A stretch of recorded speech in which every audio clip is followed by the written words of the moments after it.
3, 2, 1. And we are live in the present tense with Sam Stewart at 91.7 FM, WNJR Washington, and online at WNJR.org. Folks, we've got a great episode lined up for you on this Sunday night. Last time on the show, we had Luke Malesko and Kalen Angel. That one was a lot of fun. A lot of insight there. A lot of funny moments. That was a great show. We've got a great one lined up for you tonight as well. My first guest on the show tonight is a defensive back from Hawthorne, New Jersey, out of the Lindsley School. Everyone, welcome to the show tonight. Zachai Simmons. Zachai, how you doing tonight? I'm doing great, man. How about you? I'm doing good. I'm excited to have you here tonight. But first, before we get started, we got to introduce my second guest on the show tonight. My second guest on the show tonight is an O-lineman from Columbus, Ohio.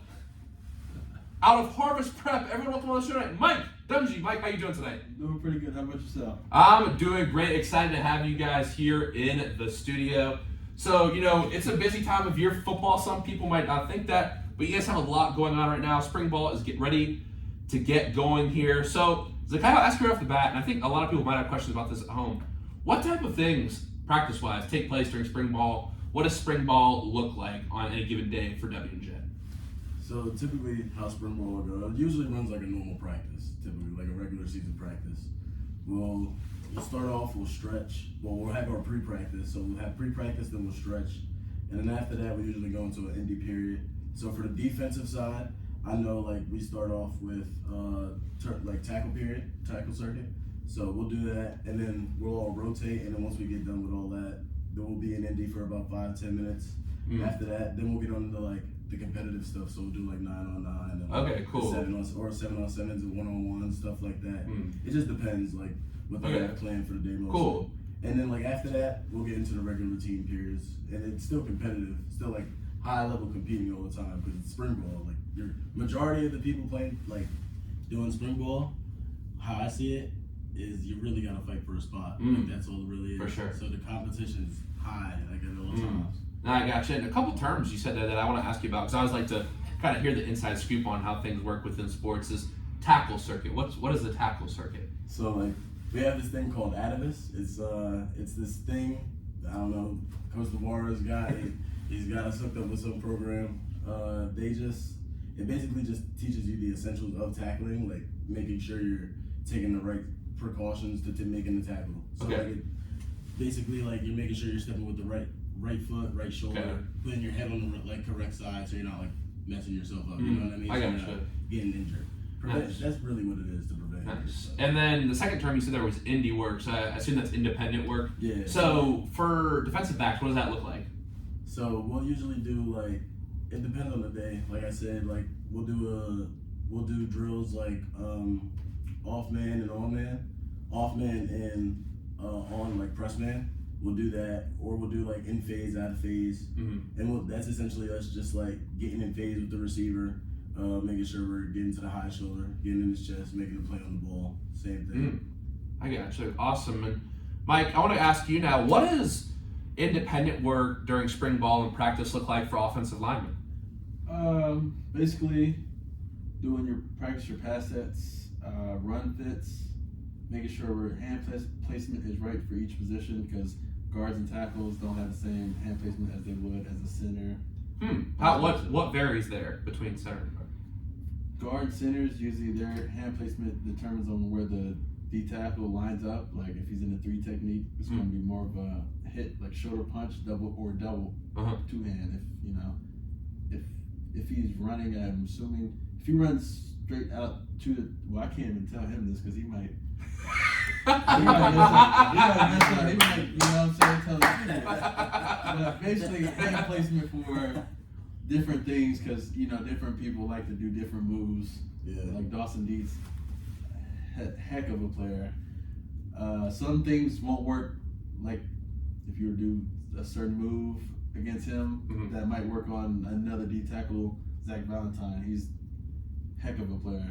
Some things you do for them, it just. It don't work. So I gotcha. You gotta figure out each player. Okay. And Mike, I also want to ask you. You guys had a couple of new coach changes, Coach Krebs and lifting coach Max Garda. I've heard a lot of good things about lifting coach Max Garda. So what's that been like having a strength and conditioning coach as well as 2 new additions to the coaching staff? Oh, I think it's really great. You can notice that a lot of people are getting stronger. Like the program, when you see your results from week 1 to week 10 now? 12. You can tell that people's bodies are changing, and you can tell that we're not lifting for, I guess, what the team used to say as a bodybuilder. We're athletes. So it's like 2 different weightlifting styles with the old strength and conditioning coach, but I prefer Coach Garda's form of lifting because it's more position based because, you know, different position groups do different things and need different, you know, strength and technique. So it's like, I think it's pretty good. That's awesome. The new add-on for Coach Krebs, he actually recruited me in Bluffton, Ohio. That's really northern, yeah. And he was the head coach at Bluffton, and I didn't end up going there because the school wasn't that good. He seems like a real cool guy so far right now with the meetings that we've been having. Seems like he's for the players, and for so far, since we haven't been on the field yet, he seems like he's cool because you know coaches change when it's time to play. So. And now I want to ask you guys a question. You know, obviously you guys have been in the off season for a while, but summer is a big period as well. So this summer, this continued off season, I'll go to you, Zachai, first again. What is the biggest thing individually you're trying to work on this off season? Me individually, mostly my speed. Okay. Because I don't like to brag about myself, but I already feel like I have a good enough physique to like play at the collegiate level. I think I'm strong enough. I really just feel like if I get faster, then I'll be one heck of a player. Like I feel like if I get faster, I can be one of the best DBs in this conference. Nice. It's pretty slow, man. I'm not gonna lie. I've been running. He can't. Circles running. Yeah, I don't know. I feel like I'm putting all my money on Zachai if I was a betting man. But what type of things do you want to do to work on that speed, would you say? Like what type of drills? Different type of drills, mainly track drills. Okay, cool. Specifically, so you got your different things, like you can do your A skips, B skips, and then you, like I can't like do it. But I would demonstrate it. That's what I'm gonna have to do. I got you. I've seen A skips and B skips before. Just work on the form, the cycling. Yeah, basically just get it's like the techniques. Technique for sure. Running. That's what I don't think people understand how much technique goes into running, how many different drills and stuff, like cycling, exactly, ankling and kneeing. I'm sure you know all that stuff, and shin running. No, that's awesome. And Zachai, I'm sorry, Mike, for you, what is the biggest thing you want to work on this offseason? I want to get faster as well, stronger, and work on my technique when it comes to certain scenarios, when it comes to blocking, because as a tackle, you're going against some of the best athletes, or not the best athletes on the field, in my opinion, the DN. So I feel like when it comes to them, if you can stop the down 4, I feel like you can win the game because they say it starts up front. So yeah, for sure. I feel like the DM position especially has changed so much over the past 10 years. Like guys are just so crazy fast now off the edge. It's not about necessarily being big anymore. It's like fat. Like you can look at guys like AK. He is a big guy, but man, AK can move. You know what I mean? Yeah, he can move. He can move. So that's definitely that's really awesome. I'm really excited to see you guys take the field next year. And, you know, before we get into knowing you a little bit more, I just want to ask you guys the question. Look, and I'm a junior right now. I'll say it to you guys right now. A lot of things change when you go from sophomore to junior. You're now upperclassmen. And I can't really describe it. It just kind of happens. Like a lot of guys are saying, okay, that's the older guys now. And for you guys, you know, you guys are coming off a year where, you know, you almost took the conference, had a big bowl game win. But I know you guys have a lot more on the table you guys want to accomplish. And Michael, I'll go to you this time. What's going to be the message to the young guys in camp next year? When they first come in, what type of things are you going to be telling them? Don't take any reps for granted because the coaches are looking at you, and if you mess up, I wouldn't say you're allowed to make mistakes because you're a freshman, it happens. But if you're going to make a mistake, go 110%. To make it seem like, okay, I messed up, but I'm still going. If they're at DB, I'm still going to make a play on the ball. If I'm in the wrong coverage, or I'm still going. If I'm a linebacker, I'm going to knock someone's head off. Not in practice, of course, but you know. Or if I'm you can't it's kind of hard for D line and offensive line because you can't like really beat each other up because at the end of the day it's a business and we're all trying to stay healthy. So I would just say go 110% every chance you get. I like that. Zachai, what about you? I would say the same thing, too. I would say the same thing. Don't take any reps for granted. Go 110% at all times. But other than that, I would also like to add in that I feel like this is the year, like, that it's time for WNJ football specifically to, like, get back to being the top of the pack, being the top of the pack conference, like, being that team that people don't want to play. Like, it's, like, ever since our game against Case Western, when we lost to them, that was our third game of the season, our defensive coordinator came into the locker room during halftime, and like, cause I remember him, he was so mad, he's frustrated, he's throwing all these things around in the locker room because like, obviously that was a game we should have obviously won, but we dropped it. But he came in and he held up the helmet and he pointed at the logo and he's like, you see this? Like nobody fears this no more, and that like that really stuck with me since early in the season, man. And ever since then, I've just been like, this season I played, but I didn't get to play as much because I had Dylan Rebuck ahead of me, who was a senior, but he was a hell of a player. Heck of a player. You can say hell and damn on here. You can say hell. That's what I call myself.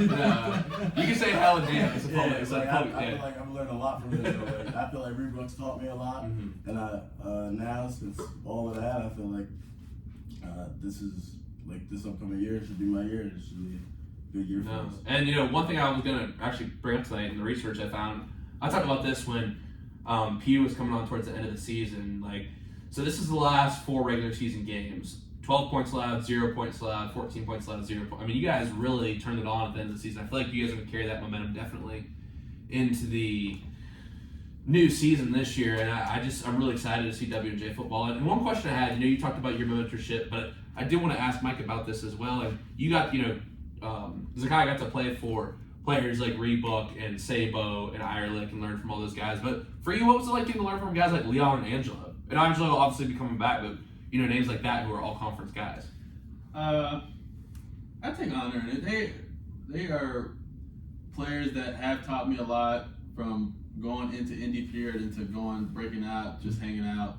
You talking about. They're funny guys. Very funny. Leon is one of the funniest people I've ever met. Yeah, Leon is. He is. That's my son. I call him. That's Junior right there. But no, Leon's taught me a lot of good stuff. Angelo, he's been there helping me since I got here. They're both guiding me in the right direction. Let's just say that when it comes to football and staying on top of my stuff for school and stuff like that. That's awesome. I really respect that. And let's get to know you guys a little bit now, and we'll go ahead and start with this one of my favorite questions of the present tense. And let's start with Zachai on this one. When did you fall in love with the game of football? When I fell in love was when I watched the New Orleans Saints win the Super Bowl. So I was gonna get this later in the show, but why are they your favorite team? When I was younger, I really just liked the color. I was always attracted to gold, shiny objects. Yeah, they gold. Horrible. My God. We just had a bad game. We got there. We'll get to that. We'll get to that a little later in the show. But anyway, that's when I really fell in love with it. And then also I played playing flag football at a young age. My dad used to coach me. Oh, that's awesome. My last year playing flag football before I moved up and went to 8th grade and started playing tackle football. Not 8th grade. What was that? 5th, 6th grade, started playing tackle football. We went undefeated. Won our conference championship. That's awesome. It was nice. And getting to do that with my father, it was something that I really held on to. It's really special. Thank you for sharing that. I appreciate that. And Mike, what about you? When did you fall in love with the game of football? When my son here won his very first. No. Mike got jokes. Mike got jokes. The whole offensive line, there's some clowns, They're goofy. No, but I love football. I think I want to say elementary school. I remember going out very first practice, and I've never ran so well. I've ran harder, but that as how old was I? In 4th grade, maybe 8. I've never ran like how we ran in elementary school. Like I didn't think football was fun after that, but then as I realized, I got to understand like, oh, this is a process to this. If you want to be great, you have to be willing to sacrifice. Mm-hmm. And once I got that, I was like, okay, I'm willing to put my body on the line for this. So I think that's when I started to build the love-hate relationship with it. And love-hate. What do you mean by that? Love-hate. Because football does take a toll on your body. I can tell you that. Because I've heard, especially at the college level, it's injuries out of quick at college. Yeah, and that's one thing that's the hate factor is that sometimes when you wake up at 6 a.m. or 5, the morning workouts, man, oh man, some of my friends can tell you that when they're doing at the D1 level for the mat drills, those things get tough. It makes you really consider if you want to be a regular student or if you want to continue to do this. But at the end of the day, you wouldn't be here if you quit. So it's like I put too much in. I'm gonna keep going because I like that. I mean, it is those moments. I think sometimes it's not even like a conscious decision because sometimes we'll have like a scrimmage that starts at like 5 o'clock, 5:30 first pitch. Something like we get up early and it's like when you're like laying in the bed and it's like cold outside and you're all warm. It's like that decision of like I could just stay here. You know what I mean? But there's a reason why you don't. And I like that you said you haven't quit before, so why would you quit now? I like that a lot. Now, my next question for y'all is why'd you choose Dubjay? Zachai, you're from New Jersey. Mike, you're from Columbus, Ohio. And I'll go to you first, Mike, because you're smiling. So, why'd you choose Dubjay? It was between 3 colleges, I'm gonna be honest. But I think why I chose it was because, like they say, Coach Sirianni is a businessman. He sold the school to me, and when I got here, my mind changed. But I think he just sold the school good to me. Like it wasn't too far. It's like 2.5 hours compared to the other schools. I didn't want to be close within an hour because that's too close, and then I didn't want to be like 3-4 hours away because that's a drive. But this was like a good distance between good. Oh, I wouldn't say 2 good cities, but Pittsburgh.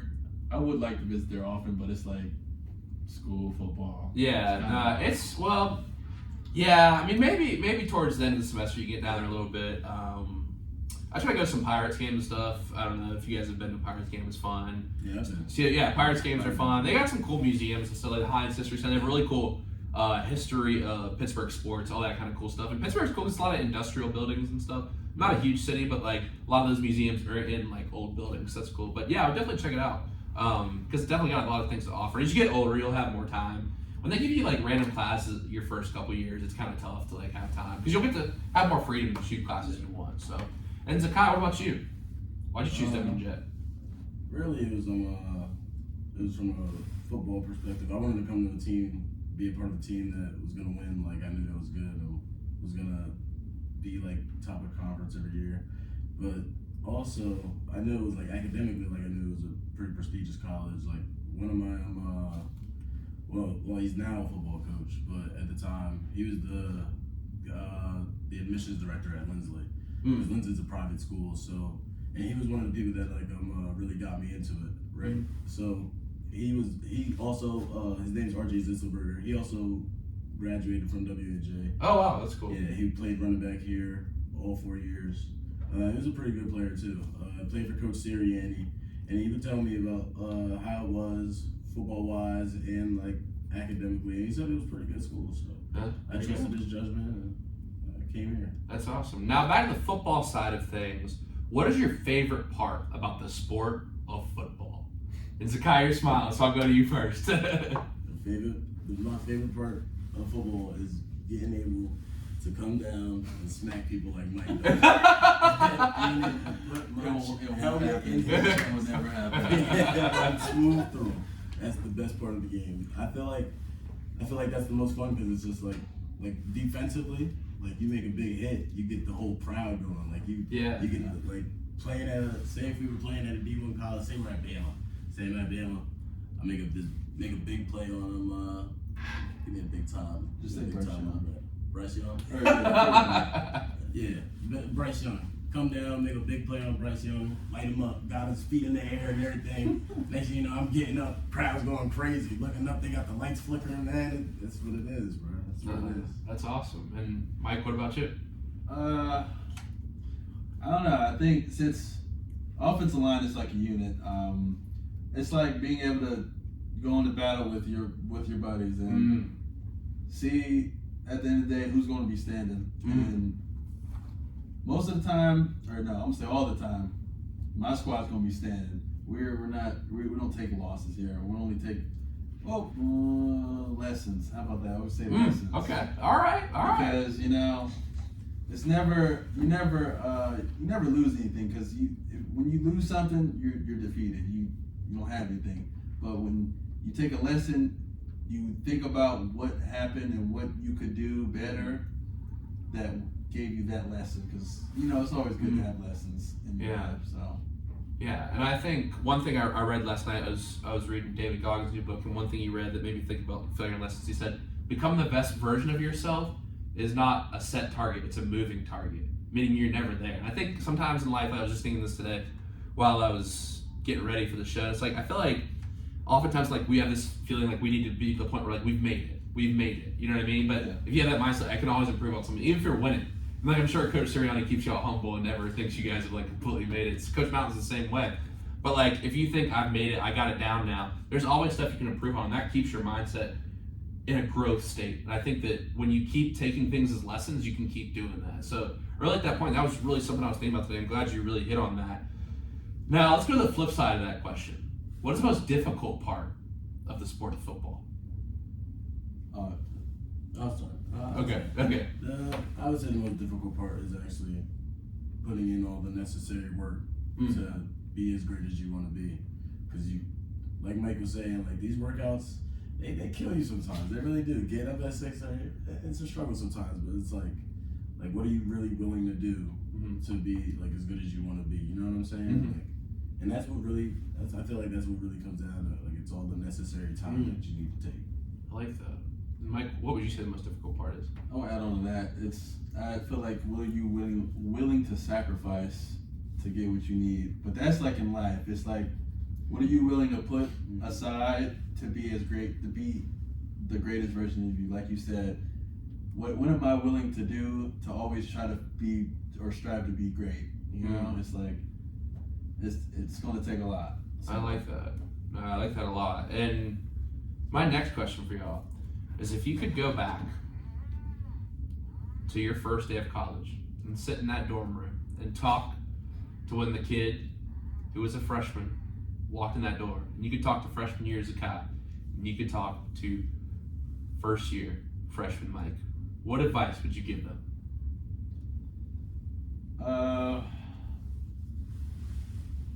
I would give my younger self advice on try to stay level-headed, and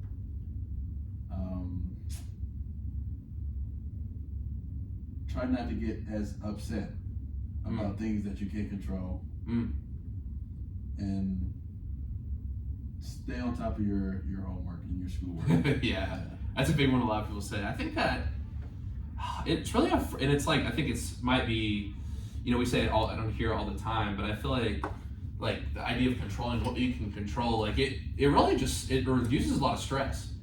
And I think that sometimes, obviously bad things are going to happen, you're going to reach low points, and it's I think it's easy to say and hard to do, but letting go of what you can't control is really freeing. And I think that's an advice part of what I'd give myself too. So I like that answer. And Zachai, what about you? What would you tell freshman year Zachai? I'd also say the same thing. Get good grades. That's what you gotta do. But really make good decisions, make good choices. That's what it is. I'm not saying I've made any bad choices. I don't think I have. But just make the right decisions. Because like Mike was saying, some things can get tough. You get put in some predicaments. You might lose your head, or you might need to blow some steam off. You know what I mean? But you gotta make the right decisions. I think it's all about doing it in a productive way too. Sometimes you get angry or upset. You gotta It's like I was just listening to a episode of Joe Rogan, and he was talking about sometimes I feel like humans were like a battery. Like we have this energy.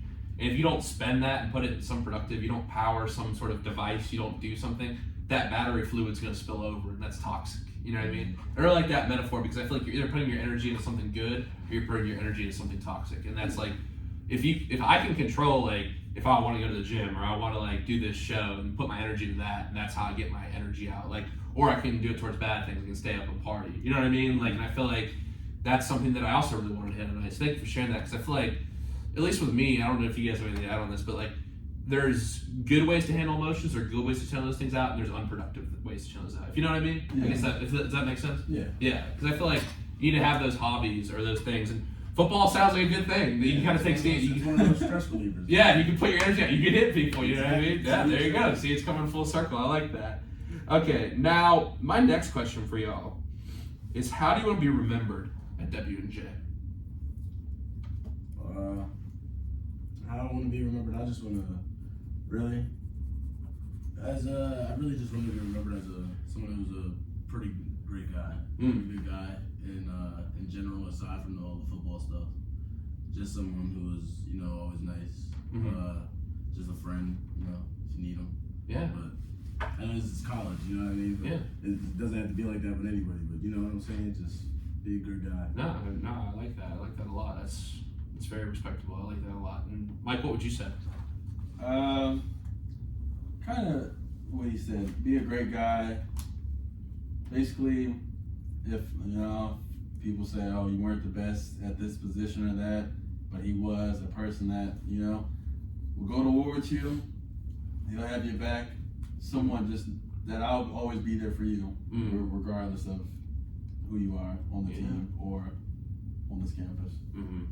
I like that. I mean, if you're in that foxhole, you're in that fight, and football is, a violent sport, like, I'd rather go in with the guy who I know is going to play his heart out, who's going to be loyal to me, who's going to have my back no matter what, versus the guy who might be a little more skilled, but, he's just going to play selfishly, you know what I mean? So I think that's, I've never played football or anything, but I think about, like, that's the way that football, like, so important, team chemistry is so important, because I'm sure, like, when things get heated, because there are heated moments, we were talking about this before the show, like, there's moments where coaches and players are trying to figure things out. There's things where you're trash talking to their team. Like, if you're not locked in as a team in those moments, I'm sure it'll rip you apart. And like I said, I've never played football, but it seems like to me, in those high stakes moments, like if you're not locked in together, like it could be problematic.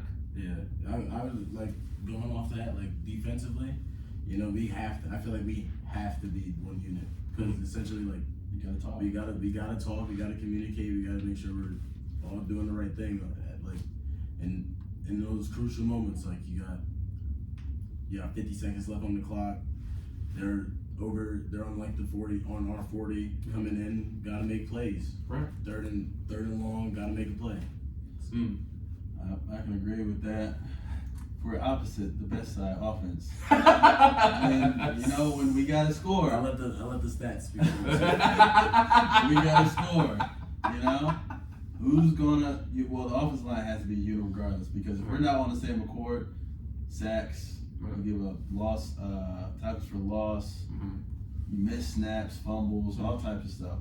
So, like, if you're not together as an offensive line or a unit, it's gonna be bad. When you are together, that's when great things happen. That's how a lot of teams that can run the ball, their offensive line, they're all on one accord, and they know they have one job to do. And I was just thinking about, because it is like kind of a thankless job in some regard being an offensive line, but I feel like also, like, is there anything more satisfying in football than when just a running back just runs through the hole untouched against the second layer? Like, I'm sure that's just gotta be like, that's a great for you guys, when you watch that on TV, you're like, wow, that's just good blocking right there. You know what I mean? Like, Exactly. and especially with the athletes you guys have, I think, like, towards the end of the year, you guys really started to figure it out and get, like, athletes in space. Like, and I think that, it's about defensively. I think a lot of people in the media have touched on defensively, like, how much W&J improved this year and was, like, solid towards the end of the year. But I think the offense, too, y'all really found your stride towards the last two or three games. I think it's going to be very exciting to see those two things come together next year.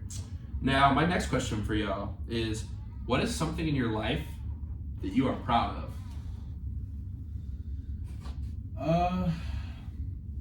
As of right now, is still being in college. Mm. Because there's been times where I could have said, you know, I don't want to do this anymore. I could just go back home and, well, I wouldn't live underneath the same roof because my mom wouldn't go for none of that. But being able to stick it through, because you know, a lot of people, they don't finish college. Like at these bigger universities, some people, you know, they just go for the college experience. Mm-hmm. So it's like, for me to still be here and still being able to play football at a high level, I think that's a great accomplishment for me. And yeah, I think I like that a lot. Yeah, man, I'm proud of you too for doing that. That's awesome. Appreciate it. And Zachai, what about you? So it's a tough question. It is a tough question. I'd say it's probably one of the toughest questions I ask people, but that's why we save it for a little bit into the show. Something I'm proud of, I probably have to agree with Mike. The same thing, really. Just being where I'm at. I'm pretty proud of where I'm at right now. I went to Lindsley. It was a boarding school in Lindley, West Virginia. Was there for 3.5 years. Got kicked out midway through my senior year. At that point in time, didn't know if I was going to graduate on time. Really, didn't know if didn't know what I was going to do. Didn't know football wise too. You know, it's kind of hard telling recruiters, coaches, I just got kicked out of school, this, that, and the other. You know, it kind of looks bad, when you're in the recruiting phase. So I was kind of confused on what I was gonna do, but I figured everything out. Was able to graduate high school on time. Didn't have to do another year. Now I'm in my second semester here at WNJ, looking at a starting spot at free safety. I just can't be more proud of what I'm doing right now. Wow. I can't be more proud either, son. I'm proud of you too, man. Oh, man. No, thank you for sharing that story. I appreciate that as well. And a couple more kind of deep questions before we get to some fun stuff and, of course, some NFL talk as well. What is one word you would use to describe yourself? I would say charismatic.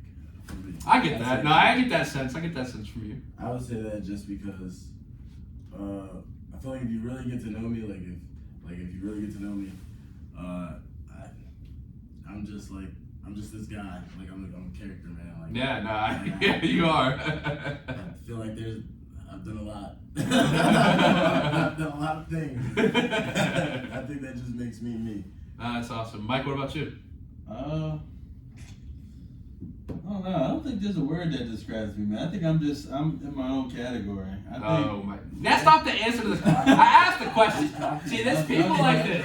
See, Zachai, this is people like this. I asked him a simple question. I'm not in the category. I don't think I'm in the category though. Of a word? So maybe, what about, I'm trying to think, what is a word that doesn't mean one category? Unique. That'd be a word. Unique, but that's everybody's answer. Oh, I'm unique. You know, I'm not in that. I'm not in that. You know he's not. I'm not in him. That. Maybe is him your word? Don't say that. See, I can't Don't say that. But okay. I don't know. I honestly couldn't even answer that question. Okay. Who would you guys say that that one word that would describe me? No, I would say for you, I would say caring. You seem like a caring guy. You're a very nice guy. From when I've sat with you, you seem like you care about people. You're nice. Yeah. You're not trying to make anyone feel bad. You're not trying to make anyone feel defensive. Friendly, caring. That's what I think of when it comes to you. Okay, what is the kind of Also funny, also goofy. You're goofy, bro. I would say goofy. Because Mike's a funny guy. No, Mike is a funny guy. You see him trying to crack jokes. No, he's already, as soon as the show started, he was done with a rack in his face. Oh, I know, I'm going to get him one tonight. That's exactly what that is. But I'd say the same thing. I can agree with all those. If you guys are close to me, I will try try my best to be friendly. Not be friendly, but be caring. Because at the end of the day, no one wants to feel left out on certain things. You know, so it's I don't know. I would agree with those. No, I like that. And my last kind of deep question for y'all tonight is this: if your life was a movie, what would it be titled? DNT. DNT. What does it stand for something? Yeah, it stands for something, but mainly just devious. Devious time. Devious time. Devious time. I think that's what it would be because. What's that N stand for? It stands. Oh, okay. Like NWA. Okay. Yeah. Okay. You could have just said DT. Devious time. Devious timing. Okay. The N makes it more special, unique. But anyway, yeah, I would say that because it's like, I don't know. It's always something going on. That's what I can say. It's always something. Devious timing. I like that. Life's devious timing. That's deep. That's deep. You're trying to be funny, but I think that's deep too. I like it. Zachai, what about you? I would say I'd probably be really basic. Just be like the adventures of Zachai. That's awesome. No, we're just talking about you want to go travel. You did some traveling over spring break. Got to go to my home state of Wilmington. Talking about traveling to all these different places. I mean, think you're already in like. This is what I think about. Like, I'm from North Carolina. Like, you've already seen a whole new part of the world. You're not even at college yet. Like, exactly. As much as Western PA, which might like, we kind of want to head out after it's done, but like also at the same time, like think about it, we're experiencing like a new part of the country. You know what I mean? So you're adventuring right now. This is an adventure. You're doing your first radio interview. Yeah, it's all an adventure. You know what I mean? It's all an adventure. All right, guys. Thank you for those answers. Let's get into some fun stuff now. And this is one I don't usually pull out, but sometimes when two people come on the show and they're really good friends, I have to pull it out. So. I'll go ahead and say it, then I'll sit back and you guys can hash out whatever you want. What was the story of how you met, and what were your first impressions of each other? First impressions of each other. My first impression of Mike, man. I thought he was an okay guy. He was my roommate. He was my roommate. I just got to sign with him, so. He was like texting me over Twitter and stuff like over the summer. I was like. Okay, you text me, man. Hey, man. He seemed like a pretty good guy. But when I met him, I was just like, hey, cool. I can say the same thing. First impressions, I was like, because, I mean, since our school, you know what a PWI, you know what that stands for, right? Preferred walk-on? No. Predominantly white institution. So it's I thought you said PWO. Yeah, so as you know, going here is predominantly white students here. So as I see him on Twitter, as I see him, I was like, I have a black roommate. That's hopefully we should be able to hash things out. Be cool. He's from Jersey. He got a little bit of city in him. He's not like a country boy or nothing outlandish that's like not social or like not so that's not normal to like black culture. So it was like I was hoping he was gonna be able to, you feel me, get all the norm stuff. And when I met him, I was like, the norm stuff. When I met him, I heard he was from Virginia. That's West Virginia. I said, oh Lord. I said, we gotta have a problem. I didn't know how this was going, Yeah, Mike is funny, yeah. I didn't know how this was going to work, but I was just like, I said, you know what? Let's see what this is talking about. And then I heard, I was like, oh, he's from Jersey? All right, that's cool. He's just going to school in West Virginia. So I was like, all right, it's whatever. And then as we began to talk, as this spring ball camp went through, got to build a relationship, got better, got to party, Yeah. And ever since then, we just started clicking. Nice. I threw up in his car, and I feel like that helped. Yeah. I got really close. Oh man, that's party foul. Oh, that's funny. All right, y'all. My next question for y'all is this: if you could only listen to one musical artist for the rest of your life, who would it be?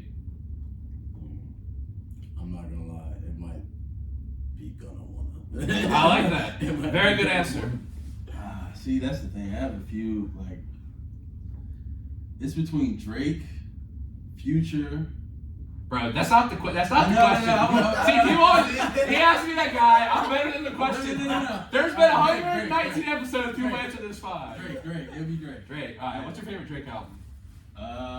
See, I can't put. Old Drake. He has a whole bunch of classics. Did you like Honestly Nevermind? Yes. I thought it was pretty good. See, People hated it. yeah, that's Pretty good album. See, I didn't like Views. I didn't think Views was good. I thought Views was You didn't think Views was a good Views album? overrated. I like. You didn't like Views, really? I thought it was. It's overhyped. I feel like to me. I mean, I like. I Okay, think- my favorite is probably So Far Gone. So yeah. yeah. Like that's old. That's old Drake. Old Drake, yeah. You know what I Old mean? Drake just be hitting different, man. Yeah. Nothing Was the Same. It's also really good too. Yeah. Nothing was the same. And that's Pretty good bro. album. When I think about that, it's like, oh, he has a lot of good songs. He's dropped a lot of music. You know what I mean? Yeah. Yeah. Yeah, I don't know, but I feel like a lot of people talk like I don't know if Drake's goated like that. Like people like talk about Drake as like He's just offended him. Mike listens to Drake every day. Just plays it. Do you think Drake is like you having the GOAT conversation? I feel like you just have to. You can like I'm talking about J. Cole, Kendrick. They're Definitely all, with Mount Rushmore. they're all also. I mean, I'll put him on Mount Rushmore. I don't mind that. Just because he's like, and he's had done so many different styles and stuff. Like there's been so many different eras of Drake. Like Hard Loss, some of the songs, you know, I mean, it wasn't bad, but like I don't know if that was my favorite era of Drake. You know what I mean? No, definitely not my favorite era of Drake. Yeah. But I feel like Yeah. for being around as long as he's been around, he's still producing. Yeah, Good. I'm blanking on what's the one album that Portland's off and Do Not Disturb? What album is that? That's some, You said Portland's Portland's Off? More Life. Isn't that More Life, Yeah. exactly. Yeah, I like that album too. I like that. More Life's tough. More Life's tough. Yeah. We need more. Did you see? Have you guys heard of JID? You listen to JID? Yeah, he's dropping a collab with Metro Boomin. Also, just because it's a Pittsburgh radio station, I love Mac. Actually, my answer to this question was Mac. Mac's dropping a posthumous album soon. So I don't know. You guys ever gotten to Mac before? Mac Miller? Yeah. I can't. Yeah, I have a few songs from him, like Knock Knock. That's Yeah. You're gonna be in Pittsburgh too. Like you're gonna listen to it. One of my friends, my best friend, like he loves Mac Miller. Yeah. So that's really Nice. Mac and Wiz. I think that's like Pittsburgh. You know what I mean? Jimmy Wapo too, but That's like what I was about to say. Jimmy Wapo. Jimmy Wapo. But I feel like Wiz, man, like it's just. And I think the thing with like Pittsburgh rappers too is they rock with Pittsburgh. You guys heard of Harda? He's like another Pittsburgh rapper. He has a song with Jimmy Wapo and Wiz Khalifa. It's pretty good. It's called Today's a Good Day. It's a great song. But I feel like I might have heard. I'm not sure. yeah, but Wiz, I think. I mean, obviously Black and Yellow is like overplayed, but his first few albums is like it's really solid stuff. Like, yeah, no, I like those answers though. I was like good, and Gun is great too. I love that. My next question for y'all: what is your favorite movie of all time? And why? I mean, that's a hard question. I don't want to say White Chicks because like that's. Like, I've never seen it actually. What? Nah, I've never seen it. I know the premise. You gotta watch Okay. it. But I don't know. That's the first movie that came up to my mind. But there's a whole bunch of great movies with Eddie Murphy or what's Denzel. Yeah, Denzel's like, dude. Have you seen Training Day? Yeah, it's another great movie. So it's hard. Have you seen Fences with Denzel? Yeah. Fences is really good. It's, Remember the Titans, obviously. Remember the Malcolm Titans, X. I just watched that in February. Malcolm, what'd you think of it? You like it? It's a long movie. Oh yeah, that's my second time. Oh, okay, same third time. Yeah. Yeah, no, I love Denzel Washington. American Gangster is great as well. Yeah, that's it. I just watched that too. That's Yeah. good. Nah, he's a good actor. Yeah. Also, you just dodged the question again. Yeah, but see, you got me thinking about movie time. Okay, so what was My favorite Denzel. I mean, it's gotta be No, Remember the Titans. not Remember the Denzel Titans. movie. Oh, that's your favorite movie of all time. No, I'm saying my favorite Denzel movie. No. What's your favorite movie? My favorite Field of Dreams. I've It's a never baseball seen that. movie. Yeah, I've never seen Okay, it. if it's a non-baseball movie, it would probably have to be. I'm gonna go with. I've seen a lot of movies lately. I'm gonna go with Seven. It's with Morgan Freeman and Brad Pitt. It's about this serial killer who he kills people by. I think I know what you're talking Yeah, so basically the clues he leaves, he kills someone and he leaves a clue based on the 7 deadly sins, and Brad Pitt and Morgan Freeman are detectives and they're trying to track him down. It's really good. I said it's probably my favorite. Where's that? Where'd you watch about. It's it? on Netflix, isn't it? It's on. That's on- It might be on Netflix. If it's Sure. on Netflix, I might Yeah. actually watch that. That sounds- My favorite TV show of all time is South Park. Oh yeah, I'll agree with that. I love South Park. The new season's been fire, but I do love movies. Though. I'm a big Tarantino fan. Speaking of Malcolm X, I do love Spike Lee. Do the Right Thing. Have you seen Do the Right Thing? Yeah. Do the Right Thing is awesome. Have you seen Da 5 Bloods? on Netflix. Uh-huh. It's about these 5 Black Vietnam vets who are in the special unit. Yeah. And then they had buried gold when they're on a mission, so they go back to Vietnam and try to find it. It's really good. I think you'd like it. That sounds like it's good. Yeah, it's starring Chadwick Boseman actually. Yeah. So. That sounds when you said Vietnam, I actually thought of Tropical Thunder. Tropic Thunder? That's good. I haven't seen that. Yeah, watch it. Okay, I heard it's good. Yeah. No, that is good. Oh man. Yeah, there's a lot. Although I might say Platoon is my favorite movie. Or Apocalypse Now. Those are both Vietnam movies. Platoon is really good. Which one of the is it? That wasn't the Vietnam one. Which one was it when which is Platoon? Platoon is where like the guy dies and he's like shooting his gun like in the air. Apocalypse Now is where it's like Charlie Don't Surf, the horror when the guy dies. They're older movies but they're really good. Platoon stars Charlie Sheen, or might have been his dad. My mom's gonna email me whenever I name the actors wrong. But those are really good. Those are really good. Maybe like I'm trying to think of the guy's name. But anyway, William Dafoe is also in that one. But Zachai, what's your favorite movie of all time and why? You've had time to think. Some time. I'll say, okay, football-wise, I'd probably say... I know we were doing football. That's crazy. I just said movie. Yeah. I just said movie. You can say whatever you want. I said Field of Dreams. But non-football, that's like... So what's your favorite football movie of all time? Remember the Titans. Remember the Titans. I would say really Remember the Titans too. Like Invincible is really good. Have you seen that? Yeah, Invincible. Rudy's good. I think I don't want to say I've developed it's good, but I don't think it's as good as Remember the Titans. Yeah. No. I don't think it's as I good. feel like Remember the Titans is just like You can't beat it. classic movie. It is a classic. Good acting. Gene Hackman and you really can't beat that. No, I like it. But my non-football related it'd be probably be Paid in Full. Oh yeah. Cool. I've never heard of that. That's what. This is the whole reason I asked this question, just to hear movies. I like to watch movies. I love to watch movies. Paid in Full is with Denzel and what's his name? It's with What's his name? What's the Mark? Is it Mark? I couldn't tell you. So it's Wood Harris, McKee, Pfeiffer. Is that him? Mitch in the movie. I gotta see. Is Denzel in this movie? Yeah, I thought it was Denzel and Mark something. Nah, Denzel's not in the movie. Wait, I must be It's thinking. alright, son. Oh, Payne. Oh, Yeah, bro, I'm thinking of hold on. Let me see if I can find it. Yeah. What's I about to say? Oh man, what were you? I was thinking of Two Guns. That's what I was. Two thinking. Guns. Let me look it up. Because I That's want what to. Denzel- Whenever people tell me these movies, I want to. Paid Final Pinfall. I'm pretty sure. You ever seen Is that what he? This would Oh, this is on Netflix right now. I've been to watch this. Is it? It's good. Yeah. Oh, you said you're the one. Who said? No, I said Paid Full. He said. Or no. no. I said Two Guns. He said Paid Full. All right. Okay, gotcha. No, I'll have to check that out. It's definitely Is dope. that what? Only like whoop that? Is that one or is that what movie? No, Oh. you're thinking of something. I don't know. That's not that. That's We didn't even see- from, the guy from Empire. Yeah, The guy that plays Yeah, I saw that on there. That's dang. What's the name of that movie? Dang. Yeah, I can't remember. That's the thing with football. Speaking of cop movies, I think Bad Boys. Bad Classic. Boys, yeah. That's Also, you were talking about Eddie Murphy, Chris Tucker comedians like Rush Hour, bro. Rush Hour's good. You said Eddie Murphy, dude. I think that Raw and Delirious, Eddie Murphy comedy specials are the two greatest comedy specials of all time.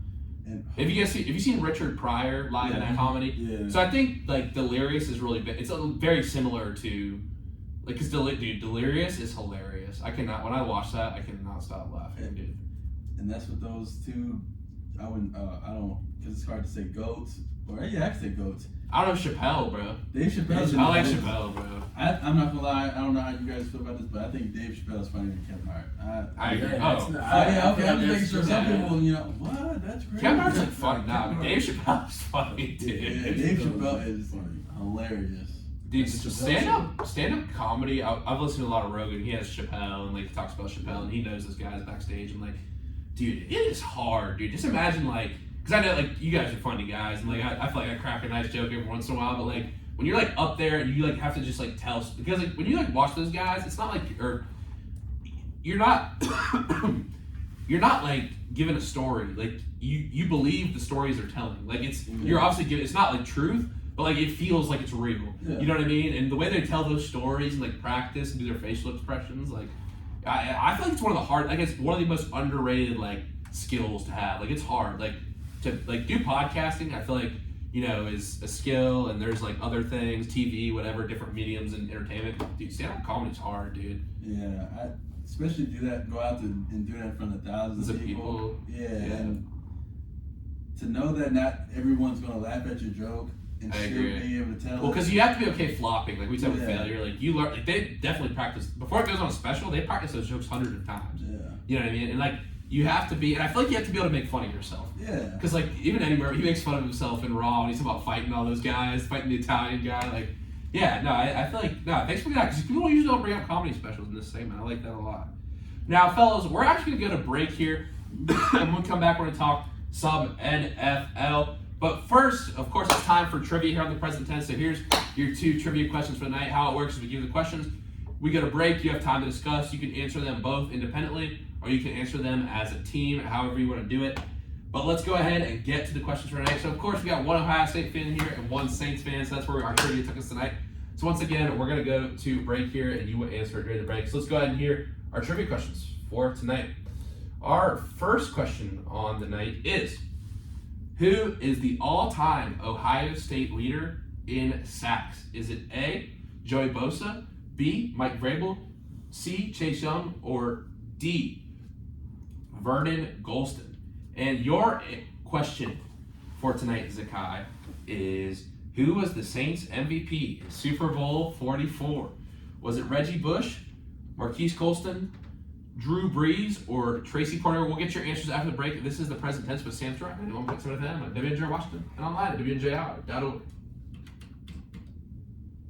Hey, you better not be looking it up over there. You better not be looking it up. I'm not. You are not looking at cheat. Don't be a cheater, bro. I'm on Instagram. Don't be a cheater. I feel like I should know that. I should definitely know the answer to that. You should, since it inspired you to play football. Since the Super Bowl, when you said it, I was like, I got a perfect trivia question for you tonight. I know it's gotta be. It's gotta be our guy. It's gotta be our guy. Oh dang! I can take these off. I forgot. Yeah, you can take them off. Yeah, that's what people always say at the beginning of the show. They're like, "Well, I hear myself," and it's like, "Yeah, you will," but you feel like you're really locked into the conversation. Yeah. And then you forget that you have. It just feels like we're really like talking to each other really clearly. That's all it really is. Yeah. Yeah. Because people always get free like, I'm gonna hear myself. It's like you want because people want to like listen back to it on that, like they'll like be like, oh, like I don't want to listen to myself. But like when you're in here, like you don't hear yourself like echoing out. You shouldn't. You know what I mean? So I keep mine on just to have it. Just monitoring you guys and make sure like everything's coming through clear. Yeah, that makes sense. Yeah. If you don't mind me asking, why'd you get out of the school? If I don't want to ask you. Because of or if you do not want to say it, we can talk about it after the show. Okay. It was because of my ex-girlfriend. My son was getting in trouble with women. my ex-girlfriend at the time. I went into her dorm, and you're not allowed to be because it was high school. You're not allowed to. Oh, and on top of that, I snuck in her dorm at night. So okay. They found that out, but it really wasn't that big of a deal. But I got you. Yeah, things happen for a reason. Look, you're here now. You know what I mean? Like, I can't complain. So yeah. Dude, Mike's a funny guy. I started about what he said. Oh, that's why he's from West Virginia. We were talking I think what was it day one how they did it with the freshmen. They all brought us in and then we all had to say our name, whatever, say the high school position, do all that, and how we were sitting next to each other. So I stood up and I'm like, yeah, I'm from Jersey, but I went to high school in West Virginia, yada yada. And I sat back down. He looked at me. He was like, wait. So he's like, you're from West Virginia?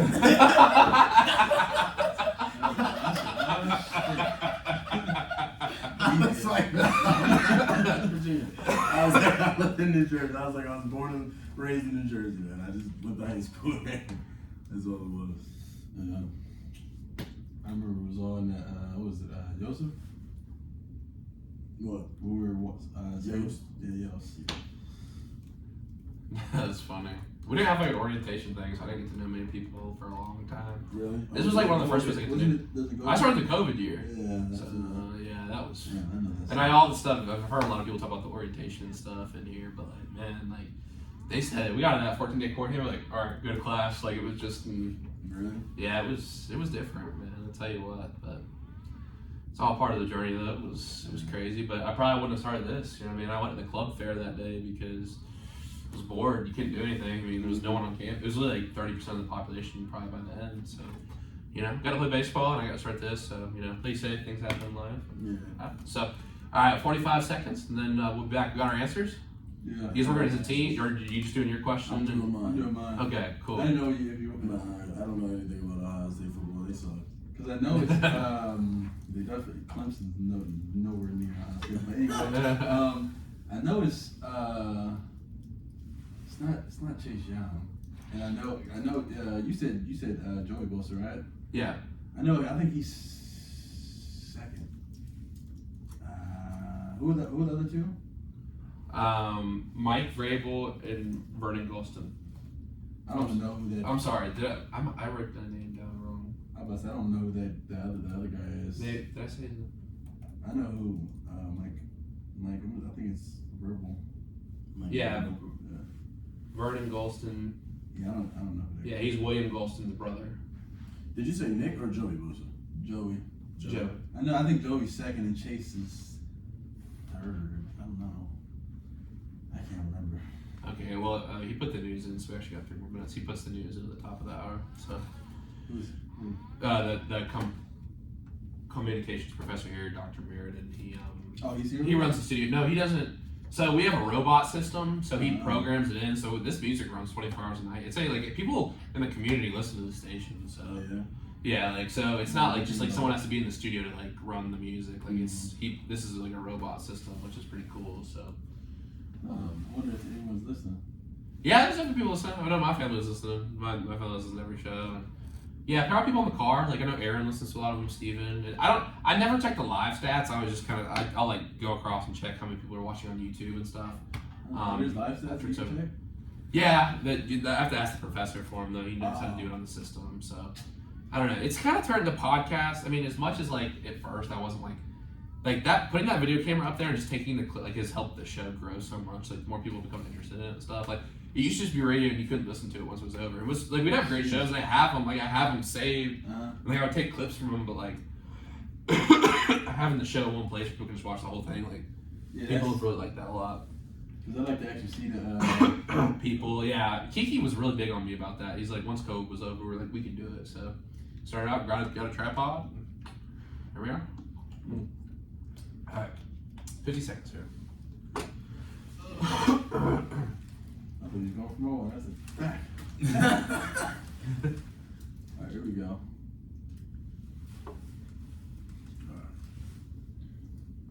The news. Might be on TikTok. That's gonna be crazy. Yeah, I hear They are TikTok. gonna be on TikTok. That is pretty wild. I feel like TikTok's like become so useful now, and they're just, you know what I mean by useful? Yeah, you can learn a lot of stuff on TikTok. Yeah. I think that's what they're rid of it. I think that's what they're trying. We are back in the present tense with Sam Stewart, 91.7 FM on WNJ Washington, and online at WNJR.org. Today we're talking with Mike Dungey and Zachai Simmons from the football team here at WNJ. Before the break, we had our trivia segments. Let's go ahead and hear the fellas' answers for tonight. For the first question of the night, which was asked to Mike, it was, who is the leader in sacks at Ohio State? Is it A, Joey Bosa, B, Mike Vrabel, C, Chase Young, or D, Vernon Golston? B, Mike Vrabel. That's correct. We got a winner on tonight's trivia segment. He's actually currently the coach of what NFL team? Titans. That is correct. Wow! Yep. Man knows his stuff. And Zachai, who was the Saints MVP in Super Bowl 44? The Super Bowl that literally inspired you to play football. Was it A, Reggie Bush, B, Marquise Colston, C, Drew Brees, or D, Tracy Porter? Your answer is? I gotta say C. Gotta say Drew Brees. That's correct. He actually broke the passing completions record set by Tom Brady in the Super Bowl in that game, completing 32 passes in the Super Bowl. So congrats on those 2 for 2 on trivia tonight. Smart guys right here.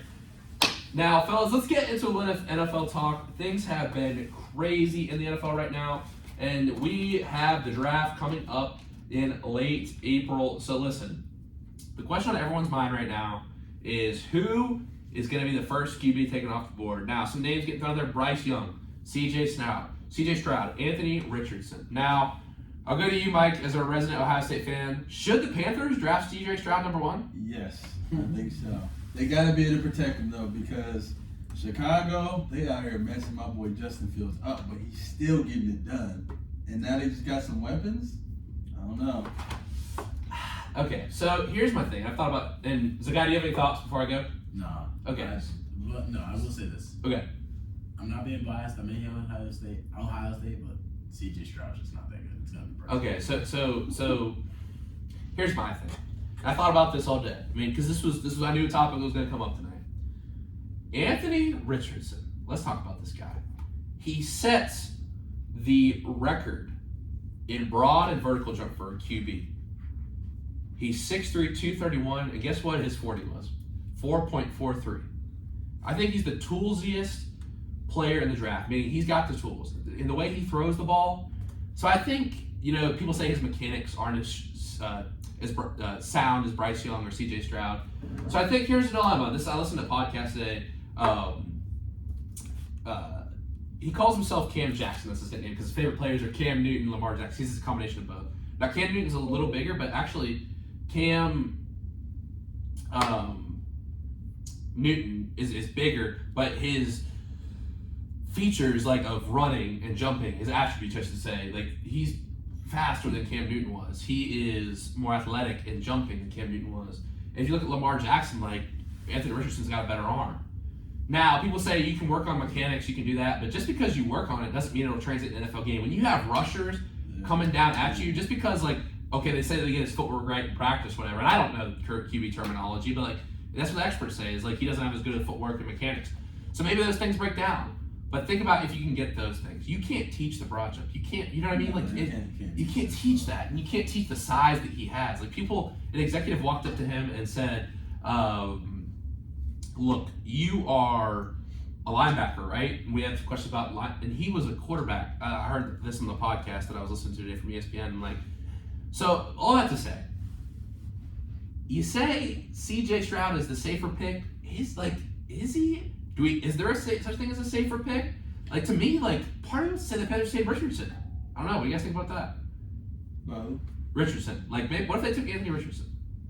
I feel like out of Florida, started 13 games. I think he would be pretty good, especially because he's a dual threat quarterback. He is a true dual threat quarterback. He can run you little man. I think. It's such a quarterback running league. You know what I mean? Yeah. And I don't know. It's hard. It's really hard to say because you look at the quarterbacks that come out of Alabama. They had so much success in the NFL. And that has to play some factor into it. You know what I mean? But man, Anthony Richardson, just the physical presence that he brings and the speed he would bring to the offense, that would be a Cam Newton type presence once again in Carolina. Now, do they have the weapons to be around him? I don't know. But if the quarterback can run, that opens up a lot. You know what I mean? Yeah. So and they did finish out well to end last year. So I don't know, man. But I'm gonna go with Richardson. I think they should take Richardson off. I think it's the gamble. We saw what happened with Trey Lance. He wasn't seen as much, and he turned out being really good in the action he was seen this year. So we look forward to seeing him this year as well. But I don't know. He's a little smaller. Cam Newton. Cam Newton was 6'5". He's 6'3". Cam Newton was 245. He's 231, but I think we could see another Cam Newton type player in Carolina. Now, speaking of quarterbacks in the NFC, let's talk about Aaron Rodgers. Now, he's talking about he wants to go to the Jets. We haven't seen it yet. What's your thoughts if Aaron Rodgers go to the Jets? Does that make them a Super Bowl contender? Yeah.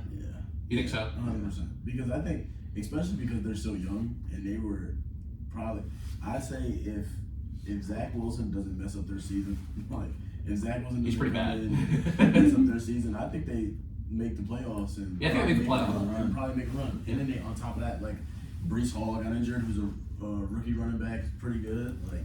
I think they have all the necessary tools. And then they just signed not Alan Lazard. Yeah, it was Alan Lazard. It's Alan Lazard. From Green Bay. From Green Bay. They might get OBJ. And if you get Aaron Rodgers, you put all that together, that's a pretty good team, and their defense is good as well. Yeah, their defense is good. I think so. What the one word that comes to mind, because the Jets do have the weapons. Don't get me wrong, but with Breece Hall, we saw what kind of numbers we put up. We have defensive, a lockdown corner. You have to have a good set. You have Sauce Gardner. You know what I mean? Mm-hmm. The word that comes to mind is conditional. We could talk about the weapons and the defense all day. We could debate whether that's good enough to make. What's conditional is the environment for a quarterback that old to succeed. What I mean by that is this. Tom Brady, when the offensive line was good in Tampa Bay, he was lights out. And he was good in that year they won the Super Bowl. But his offensive line, he had Ali Marpet, Ryan Jensen, like guys who weren't here this year. We saw what happened against Dallas. Mm-hmm. They got destroyed. And really all year, they struggled, dude. They struggled all year. They struggled all year. And I'm a Bucs. And so here's the thing. I think the Jets might have to pick up a couple guys, maybe in the draft, that are exterior offensive linemen, tackles, guards. You know what I mean? Maybe even a couple blocking tight ends. You know what I mean? Just because when a guy gets that old, you have to be able to protect him. Because once you keep getting hit, it's just human nature. You're not going to want to get hit as much. You're not going to hang in the pocket as long. He's not going to be able to run as much, scramble. So my thing is, can they create the conditions for him to concede? Because he's still a good quarterback. Tom Brady was still a good quarterback, but they didn't create the conditions this year for him to be able to succeed. It's just it's human nature. You get older, you're not going to be quite as efficient at what you used to do. Yeah. But that's going to be my question. Is the weapons okay? Because the Buccaneers have weapons. Buccaneers have good defense. Yeah. And that's the example I wanted to compare these two tonight. And if they can get the offensive line there, though, But the other thing is the offensive lines. You have to stay healthy. We talk about that. You know what I mean? Because linemen go down. I mean, it's pretty regularly linemen get injured. You know what I mean? And you have to have the backups and people can rotate in and switch positions. And if someone goes down, is someone going to be able to give him the time that he needs to throw those weapons? You know what I mean? I can attest to that. As an offensive lineman, you got to know every position, what to do, what you got, what does the other person got, if you're comboing with this person or if you're solo. It's I wouldn't say the offensive line's position is looked down upon, but a lot of times it just comes with position. You're not gonna get the shine, when a running back or a quarterback scores a touchdown or a quarterback throws a touchdown, because at the end of the day, people don't want to see, someone being protected. They want to see the excitement, who's and we're doing that. So it's as an offensive line, you just gotta first you gotta stay healthy. So that is kind of hard to do, but you gotta find a group of guys that are that want to be there and want to stay healthy and want to do everything for that program or business to be able to succeed. So it's I wouldn't say it's I don't know if it's hard to find, but I think that's right. Maybe it is. I think it's hard to find a group of offensive linemen in the NFL that can gel and stay healthy for all year together. I mean, it's tough, but that's why the great teams. We're talking about this at lunch the other day, the Eagles. The way they can pound the ball. You know what I mean? And I think the Eagles will probably be back. I mean, it's cliche, and it's really cliche. Someone got me for this take about baseball today. I said the Phillies will be back in the World Series, but I mean, it's okay. Maybe it's a basic take, but the team that loses is they're gonna have a lot of motivation going into next year. I know Cody Sirianni is gonna be motivating his team, so that's a team I could see making a run as well. But one more kind of free agent move before we talk about some NFL in general, maybe a little bit, is Zachai. Your team signed Derek Carr. The Saints last year he was 24 TDs, 14 INTs, 86.3% pass rating. What's the expectation for the Saints this year? Division title, conference title, Super Bowl? I'm saying that if we can at least win our division again and make it to, I feel like the Saints have all the weapons capable of making a Super Bowl. But if we don't make the Super Bowl, I would say we at least have to make it to I'm interested to see how Derek Carr reacts. He did not like it for the Raiders. I mean, even at the Pro Bowl, he was like, I'll be leaving, you know what I mean? So we'll have to see. I mean, it's kind of a quarterback roller coaster since Breeze left with Jameis Winston, Andy Dalton, Taysom Hill, which people thought, that's just not, you know what I mean? He's very talented, but as a quarterback in the NFL, to be there and play a full season, is he that guy who can give you different, he was a great tool when Breeze was there because he could be used as a running back, wide receiver, after lining up a quarterback, you could throw to him, right? You know what I mean? But Taysom's probably one of the best athletes on that team. But I agree. I just want he can only do so much. I agree. Yeah. It's hard to win with a guy like that exactly all the time. You know what I mean? The guy's returning he was great for when Breeze was there, and I think he'll be great if they can get another solid, Exactly. That's why I think Derek Carr will. Yeah, I think they'll help the team out. No, I agree. I mean, here's the thing about I'm a Bucks fan. Like we're doing pretty bad this year. I mean, it happens. Yeah, y'all were bad. We should have beat y'all in Tampa Bay. I know. Here's the thing though. It's like the Bucks had weapons last year, like. But the guys are old, you know what I mean? Fournette's old, Evans is getting old, Godwin's getting old, even Levante David's getting old. I don't know. Like, here's the thing. I think it's just, it happens quick in the NFL. You go from Super Bowl to rebuilding. Like, they'll have Baker. I mean, the Panthers, they're kind of a mixed bag. The Falcons, mixed bag. I mean, to be honest, it was a bad division this year. It's probably one of the worst in football again. Yeah, it's going to be bad again, I hate to say it. But one thought that I thought about today, and I don't know if you have it. This is my sleeper pick for the Super Bowl. And if you guys have a sleeper pick, you can go ahead and say it now because I think this is the last kind of thought I have in the NFL today. With the signing of, or with the acquisition of Jalen Ramsey for the Dolphins, and the way Tua Tagovailoa played after the injury, and the way Mike McDaniels coaches, I think he's a great coach. I think it was an upset for them losing the first. Not an upset. I think they. I'm sorry. It was almost an upset when they almost beat the Bills. Exactly. With a second string quarterback.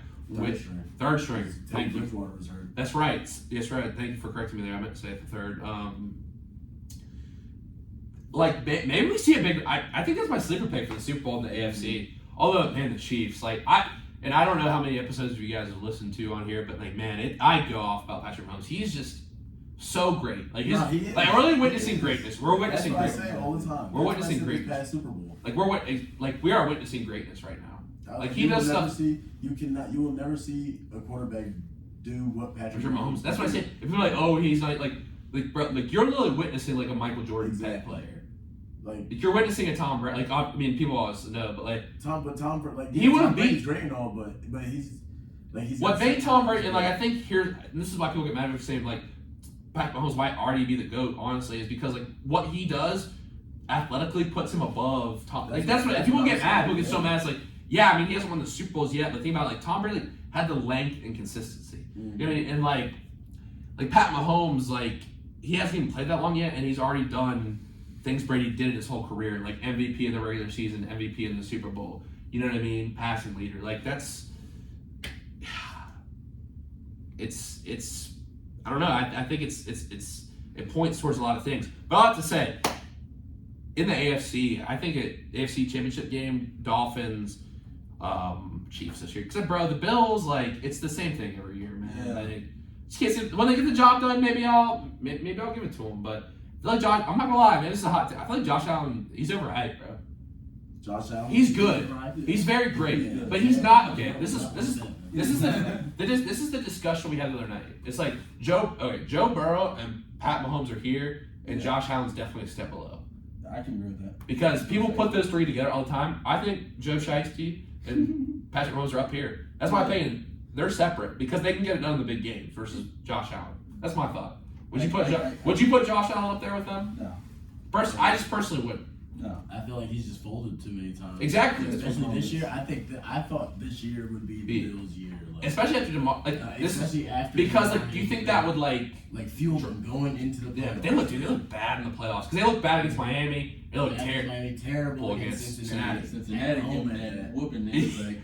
Joe Shiesty is cold. Joe Shiesty from Athens, Ohio. He was a Buckeye first.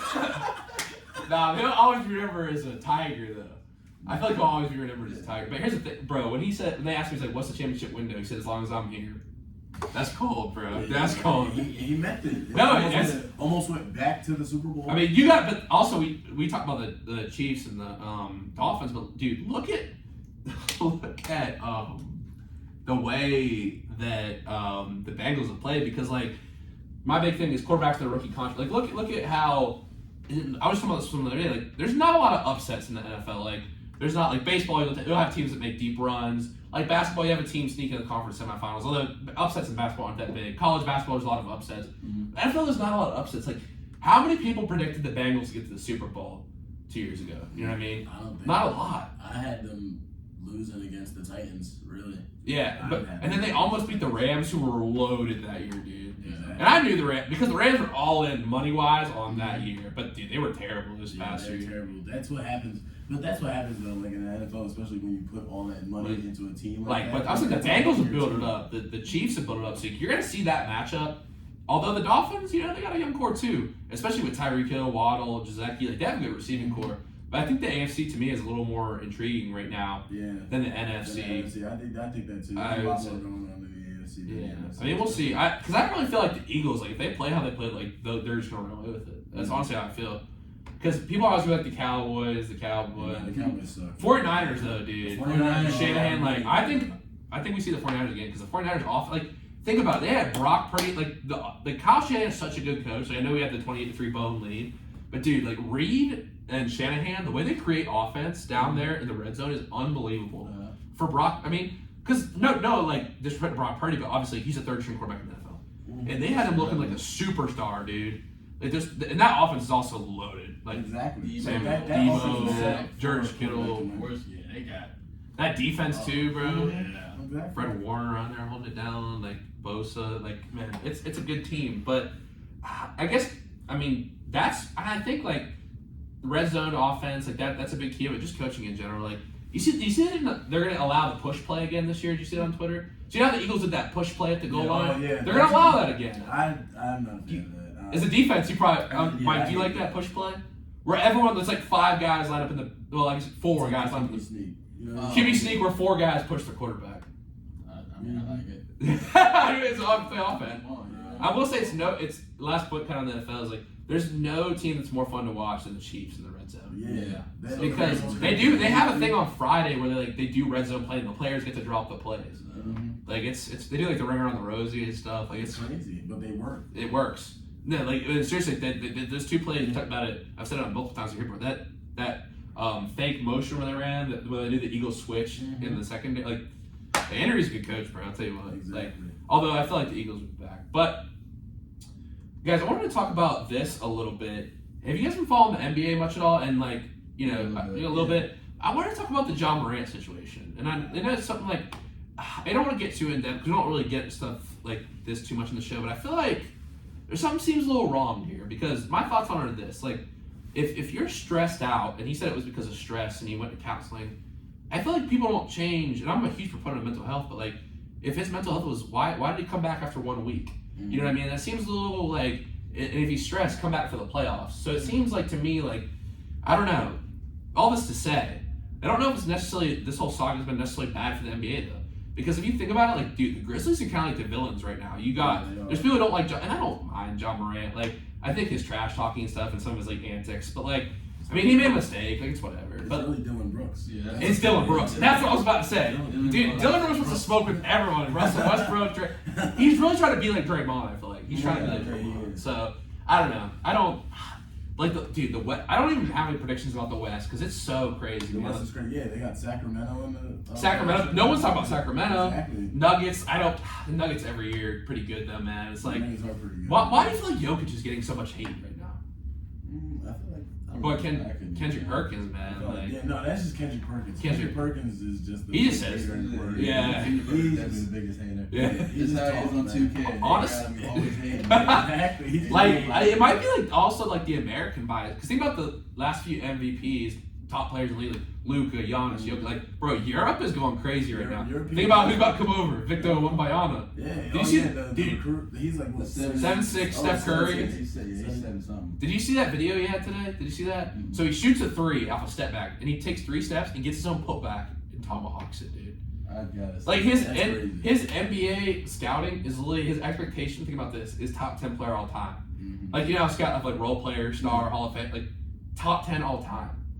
Like to me, that's like crazy. Like how can you say someone's gonna be top 10 all time? Yeah, and he hasn't even played. Like I mean, have you guys seen him play a little yeah, bit? I saw yeah. his tape. Dude. Like, I mean, like 7'6", like Yeah, he's crazy. That remind me of Brock comparisons, or not comparison, but when he was getting to the league, all the high expectations for him. yeah, I agree. But I feel like in the West, though, I mean, the Warriors think Wiggins back are a big target. I don't want to say like, because I like the Warriors, but like man, like look at the Suns. If KD gets healthy, If KD gets healthy, the Suns. maybe it's just KD getting old, bro. Because I feel slipping on the floor, man. Like that's But I mean, I don't know. Like when he was in Brooklyn this past season, like I feel like if Kyrie Irving played. Dude, Kyrie is the Nets. The Mavs are on a 1-7 skid. Dude, they're bad since he's got there. Yeah, he's just toxic, bro. I hate to say it. I don't want. Bro, he is so talented. I don't want him to go to LA. I feel like he'd. No, well, if you want LA to lose, I'm not. I don't like LA. I need LA to go to the playoffs. I don't like LA. Yeah, I like LA. Bro, AD just got hurt again. You see that? He slipped. He hurt his ankle, but I guess he can be back. But I guess they're checking up on him. Jesus. I don't know, man. Well, you see the new 65-game requirement to get awards, so they're trying to get that because I feel like that's the NBA's biggest problems right now. Like any given night, you don't know who's gonna play for the team. Yeah. Like that Kobe mindset of like I'm gonna play like because no one sees me. Like no one might get like you might pay for a ticket. I feel like that mindset's kind of gone away, honestly. Yeah. A lot of resting and stuff, you know. Yeah, players do like in the NBA today. I'll say. But I would say because like obviously you want the players to be healthy, but like I get it, but like they're paying top dollar. Exactly, you're getting paid top dollar to do to perform essentially. Exactly. Like and like Kobe used to say, people save up all this money just to see you play that one time. Yeah. Just that one time, and you're not gonna play like just because. Exactly. If you're like really hurt, like I understand, but like this load, man, like you know what I mean? It's like, I don't know. Are you guys Lakers fans? Is that why you want to? No, I'm not. I'm a Heat fan. Ron. Okay. But I see. I'm a Michael Jordan guy through and through. Oh Lord. We can get into it, but yeah, I'm sure you've had it with Sirianni before, but I don't know, man. I don't know. If Jordan gets another, if LeBron gets another ring, like maybe, but like I don't know, man. The 6 for 6 in the finals, man. Yeah, I mean that's true, but I think it's just because Michael Jordan's probably like, I'll say Michael Jordan's like better. That's just not true. That's just not true. He's like the better like individual player, but like Bron's more of like a good teammate. Bron is not a good teammate. Do you know how many people he's had traded? Do you know how many people? He's not a good teammate. I will say. Do you know how many people he's had traded? No one's doing what LeBron did in the 20s. That's not a good team. Okay, yeah, sorry. Go ahead. The 2017 finals. Yeah, no one's doing that. In the 2017 finals, carrying a team all through the playoffs, beating the Pacers in the 7-game series, and then going into Toronto, a high seed, beating what did they do? Sweep them? Yeah. And then who did they? I think that. Yeah. You're talking about 2017 when they beat the Warriors. That was 2016 when they beat the Warriors. No. 2017. Okay, when they made it in the finals. And they lost. Yes, but and this is when the Warriors had KD. Yeah. Had KD, Curry, Clay. Yeah. They had all of them, and that was the year like J.R. Smith kind of went down and messed it all up. Like I feel like if they win that first game, LeBron probably gets a rematch. Nah, I think so. They were a way worse team in that series. But no one's doing that. Michael Jordan's not doing it. But Michael Jordan would win that game. If that happened and J.R. Smith messed up, he wouldn't have put his head down. Michael Jordan would not have put his head down. He would have played because you saw his energy on the bench. He put his head down because he was tired. He was Michael Jordan was tired too.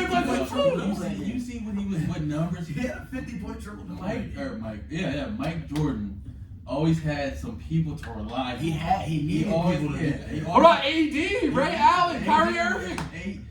Half the time, they're either hurt or something. Who did Mike have to rely on? Scotty and Dennis. Dennis couldn't score. Dennis was a defensive player. But you watched the last dance.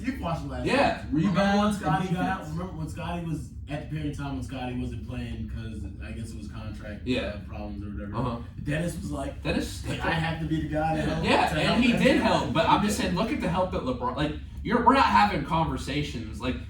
People say like AD would be comparable to Scottie. Like AD is you have to admit, AD is way higher in the player rankings than you put Scottie Pippen in any of those years. No, Scottie Pippen. Scottie Pippen was good, but not AD, bro. Dude, AD, bro. I don't know. There's all time who you put in higher, AD or Scottie Pippen. If AD was healthy, if it was prime AD, because he might be bad. He might be in prime form in this playoffs. We can't say that he's not. Like the debate, I don't get because the amount of people he's traded, how he's left teams, I just don't get the good teammate thing. I don't get it because the way he's just traded people, dude, it's the GM. Trying to win, but that doesn't make him a good teammate. So you would say Michael Jordan's a good teammate? I would say Michael Jordan was because he wasn't a nice guy, but he was a nice teammate because he made people around him better. Like when you get on, makes people around him better. LeBron trades people. No, he makes if they're not good. But Michael Jordan would make them better. Bro, you think Steve Kerr? No, he wouldn't. I don't agree. Look at Steve Kerr. Look at Steve Kerr before Michael Jordan, bro. That's true. Steve Kerr's a good example. But Like Steve Kerr. Look at what's his name? Alex Caruso. Yeah, he's still balling out, and he plays for the Bulls. Yeah, exactly. LeBron made him better. LeBron was like, No, he did not. baby. If he made it better, he wouldn't be good on it. I mean, look at when Scottie Pippen went to the Trailblazers. Like, he didn't do anything respectable. No, but when Michael Jordan left the Bulls, their record was basically identical, or a little bit, might have been a little bit worse. No, it was a little bit worse. But it was basically, they were still a good team, a playoff team. Yeah, let's look. I think they made the Eastern Conference Finals that year. I gotta fact check that. Bulls. Yeah, hold on. I think they made the Eastern Conference Finals and lost to I don't want to say the wrong team. So that'd be 1999, right? Yeah, 55 and 27. They were still good when Michael Jordan. You're talking about 1998, 1993, 1994. No, I'm talking about Michael Jordan retired. I'm talking about the second retirement. The second retirement. The final retirement. Well, I guess he came out. Oh, the final retirement? Yeah. Oh, Because look, they were 13 and 37 the year because of the lockout. They didn't play the full schedule. But when he left, I'm talking about when he left after the Last Dance season, they were 13 and 37. But that was also but they let everybody go. I'm pretty sure. Yeah, they did. We're talking about when they were going back to back, like Drake said. We talking about that prime. They were still good when he left and when he came back. I don't know. Look at the teams that LeBron has left. They don't even touch the surface of the playoffs or even playoff talk. That's not true. That is not. That actually is not true. LeBron left Miami. Miami is still a good team. No, I'm talking about when he left Cleveland. Well, that's because the management in Cleveland. Yeah, but that's just Cleveland. Cleveland's never even when they drafted Braun. Yeah, they've never been like a really good team like that. You know what I mean? Yeah. I don't know, man. I just don't get the LeBron's because if you're a good teammate, you stay with one franchise, you make the players better. You don't want to trade them, and you don't leave to another franchise because they're not providing enough. But I don't know. You're not providing. He left because they weren't providing enough for him. I mean, but it was true. But that's not a good. Okay, it might be true. It might be true. But does that go with your argument of a good teammate? That's all I'm saying. It might be true, but you see what I'm saying? Yeah, I get you. Yeah. What are you gonna say about Dame? It is a business, though. That's what I'm saying. But you can't have it's a business. I'm gonna trade people and a good teammate team. Dude. You can. I think you can. So okay, if we're on a team together and I traded you, would you be like that's a good team? No.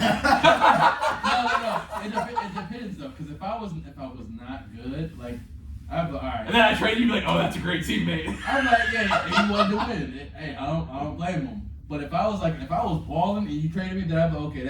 No, you're a bad teammate for doing that because we could have won together. Because half the time these trade people are not good. I'm just be honest. I mean, Isaiah Thomas was pretty good. You traded him. You know, Dwayne Wade was pretty good. You traded him. That was when Dwayne Wade was. Yeah, they were. He was washed. Yeah. That's what I was about to say. D Rose, and then when they went back to a little. Had a little couple games where they balled out a little bit, but. I mean, look what Brandon Ingram ended up doing when they traded him. Brandon Ingram is a good player. Because they traded him to get AD. So think about it. I don't know. It's good food for thought. Good conversation. I like that. Now, I just wanted to point out one thing today. So I watched a little bit of the women's championship game today. I saw some real hypocrisy on Twitter, and I just want to put this out. Angela Reese. She waved goodbye to Caitlin Clark. Did you see that? Yeah. Now, people are mad and they're calling this classless. But when Caitlin Clark was doing that in South Carolina, people were like, oh, that's like gamesmanship. Yeah. So that's a double standard, She bro. did that to South Carolina and Louisville when they beat them. Yeah, so I don't mind it either way. I think it's great competition, but don't be like, that's classless when you're like going like, no, that's, if she's doing the same thing, how are you going to, you know what I mean? Yeah. I don't understand. That's just people hating. People are just haters, bro. They're just talking.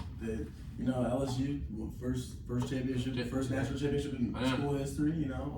Yeah. Like you can't. Great. You been watching the men's Final Four very much? Yeah. Mm-hmm. It's a weird Final Four because I'm a Duke fan. Like no blue bloods in the tournament this year. Obviously, no Duke, no UNC, Villanova, Kentucky, Gonzaga, any of those, Kansas, none of those schools. So we have to do San Diego State versus UConn. Interesting. I think UConn will win. I mean, they've destroyed teams. I think UConn's probably the best. And they've destroyed teams. So we'll see what happens though. Yeah. And Mike, it should be a good game. I want to ask you one thing because we're nearly out of time here. We've had such a good conversation. We're almost at the end of our hour and a half block here. But I want to ask you one question. I heard there was a little story about you texting Coach Sirianni over the Super Bowl. Right? We'll do this. We'll get recorded then. Why don't you tell us about this? You're the only person or something like that? Okay. So the story goes, this is all allegedly. Like, we don't know if this happened or not. So I'm a big Ohio State fan, and he would text me every time after Ohio State lost against Michigan or against Georgia. He would send me that team's a GIF of that team, and he would say, go blue or go dogs, just because those are the team that beat us. So, when the Super Bowl rolls around, the Eagles and the Chiefs are playing. So I'm thinking to myself, okay, this would be real funny if I sent, go Chiefs Kingdom if the Eagles lost. So I guess I had a great idea to do that. I'm gonna stick with it. Chiefs won. First thing I do is I grab my phone and say, "Go Chiefs Kingdom," and the rest is history. He apparently did not like that. I guess you could say I almost got cut from the team. I was the one out of 172 kids that did it, but at the end of the day, it was just all for a laugh. So nothing taken. Oh, that's awesome. Thanks for willing to share that. I like that. That's awesome. Now, a couple points before we get to quote of the day. I just want to make a couple revisions. I did want to say, actually, about C.J. Stroud, that 348 yards and 4 TDs against Georgia. It's actually funny because the game they lost, it was actually a really good show-out game for them against a really good defense. So keep that in mind, too. I feel like any way they go is really kind of a toss-up, although Richardson does have some upside. C.J. Stroud could be a good fit as well. Also, Gene Hackman is not in Remember the Titans. I was getting confused with Hoosiers. That is my fault. But fellas, this leads us to the end of the show. Unfortunately, all good things was coming in. It's been a lot of fun so far. So why don't y'all give us your quote of the days and take us home. Whoever can start, you start it. All right, my quote comes from my coach back home, Coach Rob Rogers. He has a saying, "Grind to be great."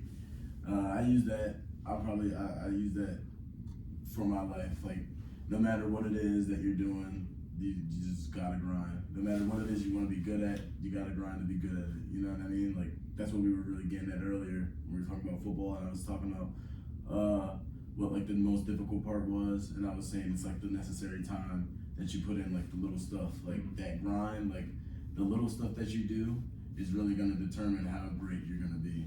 And I try to live by that. I really like that. Thank you for sharing that. And Mike, why don't you take us home?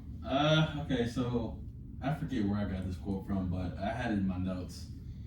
It goes, "When you pray for rain, you got to deal with the mud." So this quote to me means, for example, for football, if you pray for you want a championship, you want all the accolades, but with that, it comes with a price. Like, you have to deal with all the pain, suffering, sacrifices, all the stuff that makes you get to that ultimate goal. That's what when I mean it for mud. It's like you got to be able to get dirty if you want to get at the end of the day to get to the highest point. I can't explain. No, that was great. Yeah, it's wow, that's a great quote. 2 really deep quotes. I like that a lot. And guys, thank you so much for coming on tonight. I've had a blast this episode. This has been a lot of fun. It's definitely gonna have you. Yeah, this has been a great one. We'll definitely have to have you guys back. Good luck in spring ball. Good luck this upcoming year, and I can't wait to have y'all back on the show sometime in the future. So once again, thank you guys. Thank you, man. Good luck to the baseball team, man. Thank you. Appreciate it. Yeah, big slate coming up this week. Got 5 games in 3 days. 2 against Grove City. Big games there. Point Park, good NAI opponent, and then Marietta, who's ranked on Wednesday. So yeah, big excited to see. But hey, see me around. Come talk about sports. Come talk about life. Don't have next week's shows lined up yet, but we'll get that released tomorrow morning. Until then, everyone have a great night. Remember to live in the present tense.